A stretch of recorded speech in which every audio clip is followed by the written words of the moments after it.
is 53 BC. 53,000 men under the command of Marcus Licinius Crassus stand opposite 11,000 led by the Parthian general Serena, near the ancient town of Carrhae, now Haran, in southern Turkey. You are about to see this great battle from the view the generals wish they had, how the battle was fought, and why it is remembered as one of the most significant battles of the ancient world. Let's rewind to 60 BC. Three great men form an alliance and agree to share political power in Rome between themselves. These men are the now infamous Julius Caesar, Pompey the Great, and Marcus Licinius Crassus. Together they held great political influence in Rome and were able to secure benefits for themselves and their allies. Crassus was undoubtedly the richest of the three. In fact, he was regarded as the richest man in Rome at the time and has gone down in history as one of the richest men ever. As Rome's biggest real estate developer, it is said Crassus had his own team of firefighters and builders. With many wooden buildings, fires were common in Republican Rome. When burning, Crassus would offer to buy the home in question from the owner at a reduced price, which the owner would often accept from fear of losing everything. Crassus's firemen would then put out the blaze, his builders would refurbish it, and Crassus would sell it for a huge profit. However, what he had in money, he lacked in military glory, at least compared to his two main rivals. His military successes came earlier in his career, at the Battle of the Colline Gate in 82 BC, and his suppression of the revolt of Spartacus in 71 BC. Meanwhile, the victories of Caesar and Pompey had made them the heroes of the Roman Republic. Crassus envied their military glory, and sought to equal or perhaps outdo it with the invasion of the rich Parthian Empire, aiming to penetrate as far as India.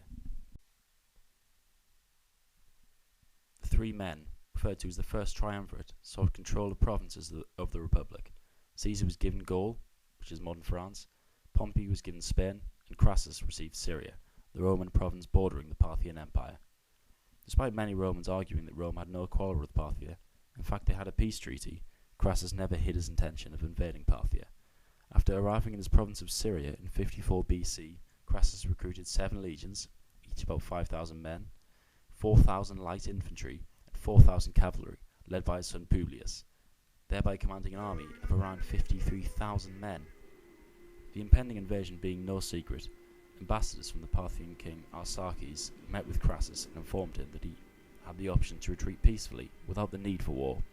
Crassus replied that he would give them his answer in Seleucia, which we know from Plutarch, the Parthian capital, thus signalling he intended to go ahead with the invasion. The Parthian diplomats apparently laughed and said hair would grow on the palms of their hands before Crassus set eyes on Seleucia. Marching into Parthia, Crassus was met by Rome's ally, Artavasdes, king of Armenia, who promised to assist him with 36,000 men, if only he marched further into Parthia through the kingdom of Armenia. Not only would Crassus have gained more men, but the Roman army could have been easily supplied in a friendly country, and the hilly terrain favoured infantry rather than the cavalry which the Parthians based their army on. However, fatally Crassus rejected the Armenian king's offer and decided to march through Mesopotamia, a much more open and exposed area with few supply opportunities. Instead of using the river Euphrates as a way of supplying his men and as defence in the event of a Parthian attack, Crassus was induced by the Arab chieftain Ariamnes to march straight into the desert. As his supposed ally informed Crassus the Parthians were in a state of disorder, and it would be best to attack them as soon as possible. However, it turned out that Ariamnes was in the pay of the Parthians, and he deserted Crassus after leading him into a desolate part of the desert, far from any water source. Whilst marching, Crassus received a message from Artavasdes, the king of Armenia, that the main Parthian army was in Armenia, and he begged for Crassus's help to fight the common enemy. Ignoring the pleas of his ally, the Roman army continued its march through the desert and encountered a Parthian force under the general Serena near the town of Carrhae. A battle of epic proportions was about to begin. The Parthian army facing the Romans consisted entirely of cavalry, 9,000 horse archers, 1,000 supply camels with reserve arrows, and 1,000 cataphracts, where both man and horse are armoured head to toe. The horse archers would fire wave after wave of deadly arrows from their powerful composite bows, softening up the enemy. Then the cataphracts would charge, their sheer mass intended to shatter enemy formations. This force contrasted heavily with the Roman force. The majority of that army was made up of legionaries, heavy infantry, with throwing spears, known as pila, good arming on the torso and head, a short stabbing sword called a gladius, and a square-shaped shield called a scutum. This unit had allowed Rome to become masters of the Mediterranean, and more recently been key to Caesar's success in Gaul. Although Crassus had brought 4,000 light infantry for skirmishing, the Parthians were still superior in that respect. The Roman cavalry, 4,000 in total, were also lightly equipped compared to their Parthian counterparts. However, the Romans still outnumbered the Parthians by more than 4 to 1. Surely, this would be a very one-sided affair in Rome's favour. Instead of making camp and attacking the next day, Crassus was supposedly persuaded by the eagerness of his son Publius to attack immediately, marching his men forward at a quick pace, thus tiring them out. Initially, he followed the advice of one of his generals, Cassius, and deployed his men in a long line to prevent the army from being outflanked by the much faster Parthian cavalry. However, he soon changed his mind and decided to concentrate his forces, ordering them to form a hollow square, with infantry forming all the sides, cavalry on each wing, and he himself taking up a position in the centre. His line was not spread out like it had been before, but now he could be easily surrounded by the enemy. Advancing towards the tiring Romans, Surena ordered his heavy cavalry to cover their army with skins and cloaks, and then remove them within sight of the Romans. He believed the sight of the armour gleaming in the sun, along with the cacophony of noise made from their war drums, would unnerve the Roman troops, sapping their morale. Plutarch claims that the initial Parthian plan was to charge the Romans, but then they appeared unfazed by the sight and sounds of the enemy. These were professional soldiers after all, so the Parthians decided to engage them from a distance instead. The Parthian horse archers were equipped and highly skilled with composite bows, constructed from horn, wood, and sinew, rather than with a single piece of wood, hence the word composite. These bows produced a large amount of energy for their small size. This smaller size made them perfect for mounted archery, being much easier to draw and loose. However, the Romans were well equipped with defensive armaments, mail shirts, known as lorica hamata, a helmet, called a Carrhae, and a scutum shield. But would they hold up to hits from the Parthian bows? Only time would tell. Crassus's choice of formation encouraged the Parthians to surround his forces entirely. Arrows began to rain down on the ranks of the Roman infantry. No attempt was made at accurate marksmanship. The Romans were so densely packed that it would have been hard for a trained archer to miss a target. Should the infantry try and attack the cavalry, they would merely ride away and fire backwards, as they were such skilled archers.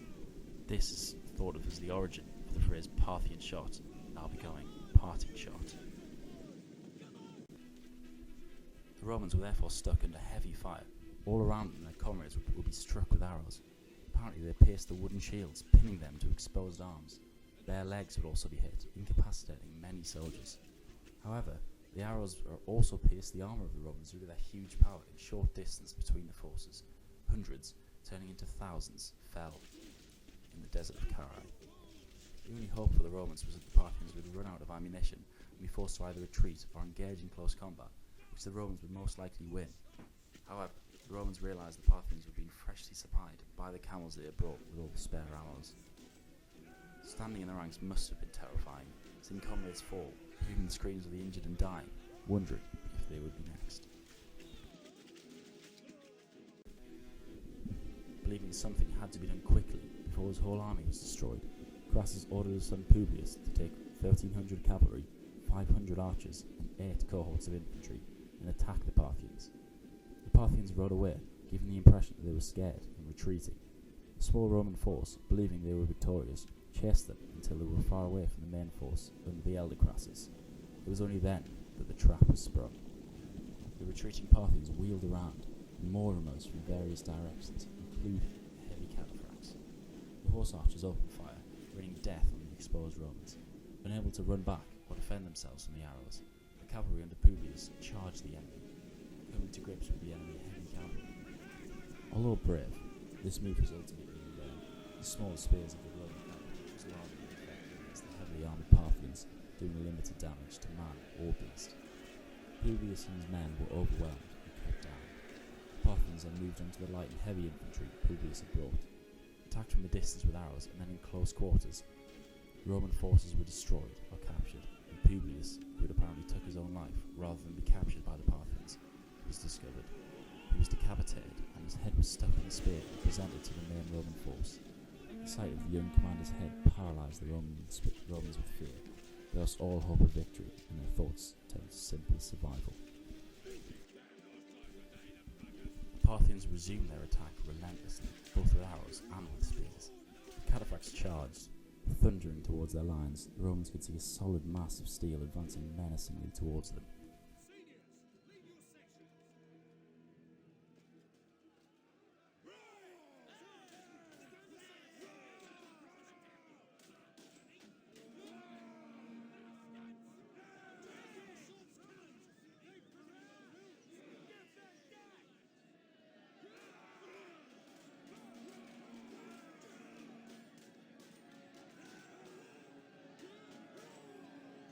The charge hits, smashing into the lines of infantry, skewering men on long pikes and running down many others. The mass of the cavalry was so much that they knocked many down, injuring or killing them. Some cataphracts were overcome by the Romans, either with sword or spear, but most damage was done to the Romans. Many more thousands fell, until the field was littered with bodies of the dead or dying. Enough was enough. The Romans eventually retreated, being forced to leave the injured to be captured or massacred by the Parthians. The Romans had done little damage to the Parthians, lost thousands, if not tens of thousands of men in a single day. However, the war was not over. Having retreated and made camp, Crassus apparently retreated into himself, making no decisions, being in a state of shock at the death of his son and the battering suffered at the hands of Serena. When offered the chance to meet with Serena in this, the soldiers implored Crassus to accept. They could not take any more. They just wanted to get home. During the meeting, however, there was an altercation and Crassus was killed. Supposedly molten gold was then poured down his throat to symbolise his desire for wealth and his flawed greed. There was much disarray following the death of Crassus, but 10,000 Romans under the command of one of the surviving officers, Cassius, escaped and made it back to Allied lands eventually. However, most of the army was not so lucky. Of the 50,000 men who had entered the Parthian desert, it is believed 20,000 were killed and 10,000 captured, to be used as slaves or possibly utilised as a fighting force for the Parthians. Rome was humiliated. It was defeated by a much smaller force. Its honour was tarnished. 7 of the eagles were lost, which were believed disgraceful at the time. The death of Crassus also left a huge power vacuum in Rome, as now Caesar and Pompey held all the power. A showdown between these two was now inevitable. Ultimately, Carrhae has gone down in history as one of the worst defeats of a Roman army and highlights the risks of forces being led by incompetent commanders merely desiring glory